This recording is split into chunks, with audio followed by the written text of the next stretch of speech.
Last lecture में हमने calculation correlation में 21 तक के आपको सम मैंने होमवर्क में दे दिए थे। अब देखिए दो मेथड है डायरेक्ट मेथड में। फर्स्ट है when x bar and y bar are in integer, अगर वो दोनों का आंसर इंटीजर में आता है यानी पॉइंट में नहीं आता है तो sigma x minus x bar into y minus y bar upon under root sigma x minus x bar whole square into under root sigma y minus y bar whole square. ये method, ये हमने सभी sums इसके किए। अब ऐसे sums करने जिसमें x बार एंड y बार का आंसर इंटीजर में नहीं आता यानी पॉइंट में आता है। तो देखिए r equals to n into sigma xy minus sigma x into sigma y upon under root n into sigma x square minus sigma x whole square into under root n into sigma y square minus sigma y whole square। आपको पढ़ के ऐसे लगेगा sir ये तो कितनी बड़ी है मैथड, बट ऐसा नहीं है। देखिए इजी है, n into sigma xy minus sigma x into sigma y upon under root n into sigma x square minus sigma x whole square।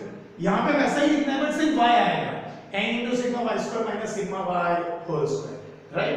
तो इस तरह से इस मेथड से आज हमें सम करने हैं n into sigma xy minus sigma x into sigma y upon under root n into sigma x square minus sigma x whole square into under root n into sigma y square minus sigma y whole square।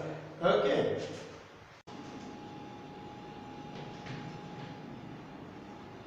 the detail of monthly sale of mobile phone in 1000 units and its profit in lakh rupees for the last 6 months for a company making mobile phones are given below। देखिए number of mobile phones sold,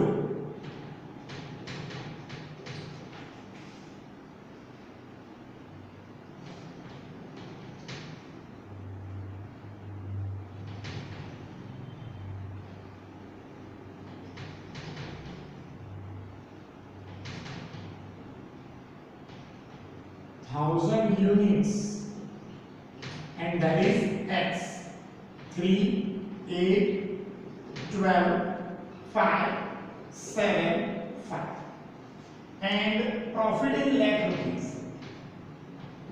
profit lakh rupees that is y 16 sorry 6 8 12 5 7 okay 6 10 15 10 9 and 8। देखिए number of mobile phones यहाँ पे दिए हुए 3 8 12 5 7 5, profit in lakh rupees 6 10 15 10 9 and 8 इस तरह से दिया हुआ है। Find correlation coefficient between number of mobile phones sold and its profit. देखिए सबसे पहले तो इसमें x bar and y bar find करना है। तो देखिए पहले इसका टोटल करना है sigma x,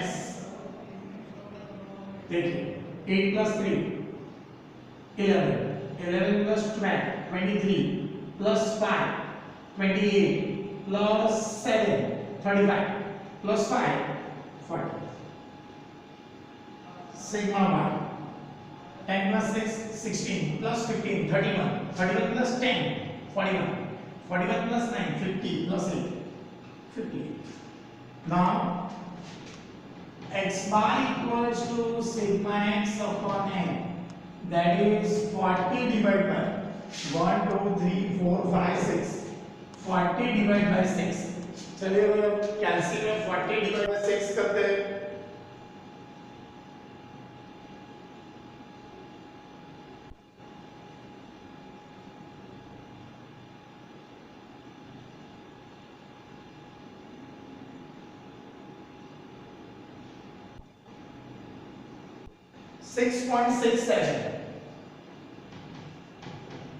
Now y bar sigma y upon n that is 58 upon 6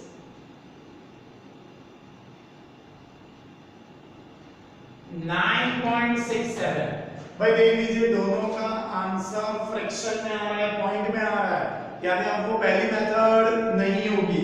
तो देखिए अब इसमें क्या क्या फाइंड करना होगा, xy x square and y square, बस बहुत ही इजी है। X square and y square तीन ही फाइंड करना है, उसमें क्या क्या फाइंड करना पड़ता है पता है? x minus x bar, y minus y bar, x minus x bar into y minus y bar, x minus x bar whole square and y minus y bar whole square. इसमें क्या find करना है? x square and y square. चलिए x square 3 into 6 18, 8 into 10 80, 12 into 15 180, 5 into 10 50, 7 into 9 63 and 5 into 8 40। अब x square इसका square करना है, 3 square 9, 8 square 64, 12 square 144, 5 square 25, 7 square 49 and 5 square 29, 6 square 36, 10 square 100, 15 square 225, 10 square 100, 9 square 81 and 8 square 64। बोलिए कितने तक पता चला? यानी पहले x sigma x sigma y find करके हमने x bar and y bar find किया। x बार y बार का आंसर पॉइंट में आ रहा है, यानी वो पहली फॉर्मूला अप्लाई नहीं होगी, तो कौन सी होगी? x y y, यानी x स्क्वायर y स्क्वायर। अब इन सबका टोटल करते हैं, सिग्मा x y। चलिए भाई इनका टोटल करते हैं, 18 plus 80 plus 180 plus 50 plus 63 plus 40 431 sigma x square. चलिए अब इसका टोटल करते हैं, सिग्मा x स्क्वायर। तो लिखिए 9 plus 64 plus 144 plus 25 plus 49 plus 25 316 sigma y square 36 plus 100 plus 225 plus 100 plus 81 plus 64 606 हो गया ये। अब r की formula r equals to sigma x y minus sigma x into sigma y upon under root n into sigma x square minus sigma x whole square into under root n into sigma y square minus sigma Y whole square. भाई sigma x Y 431 n into sigma x Y, n into sigma xy, so n that is 1 2 3 4 5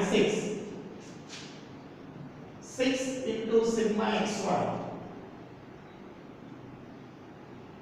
sigma xy 431, sigma x 40, sigma y 58 under root n 6 sigma x square 316 minus sigma x whole square 40 square। भाई याद रखिए इसका square नहीं करना है, ये already square में answer है।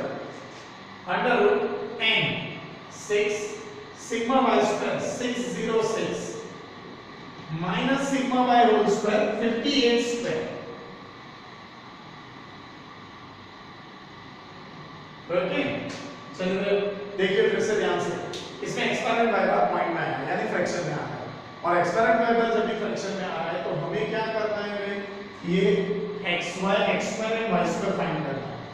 Then after formula r equals to n into sigma x square minus sigma x into sigma y upon under root n into sigma x square minus sigma x whole square into under root n into sigma y square minus sigma y whole square।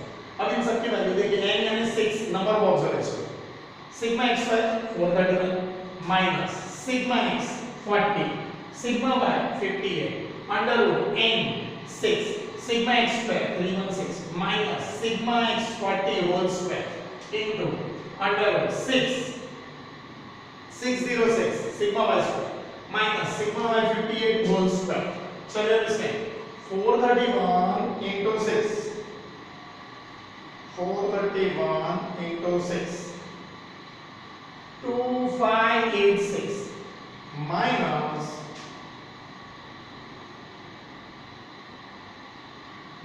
40 into 58 2316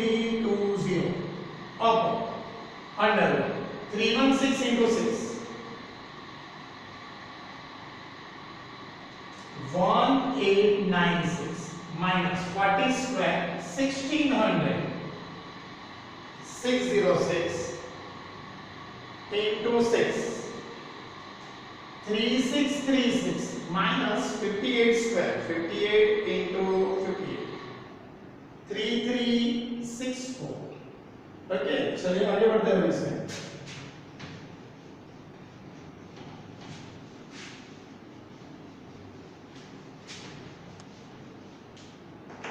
देखिए 2586 minus 2320, 2586 minus 2320, that is 266 upon under 1896 minus 1600, 296 into 3636 minus 3364, 272, 266 upon 296 का root,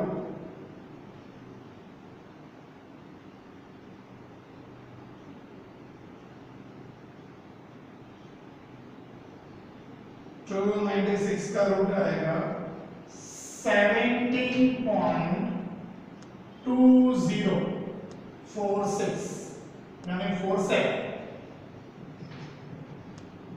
270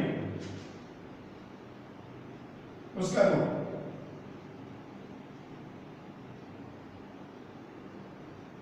16.4924, 266 as it is। अब इन दोनों का multiplication करते हैं, 17.2047 into 16.4924, that is 283.7468। अब divide करते हैं, 266 divide by 283.7468, 0.9374, that is 0.94। Okay, so आज ये एक ही सम करवाऊंगा, कल और दो करवाऊंगा और फिर आपको होमवर्क दूंगा। Okay, thank you very much.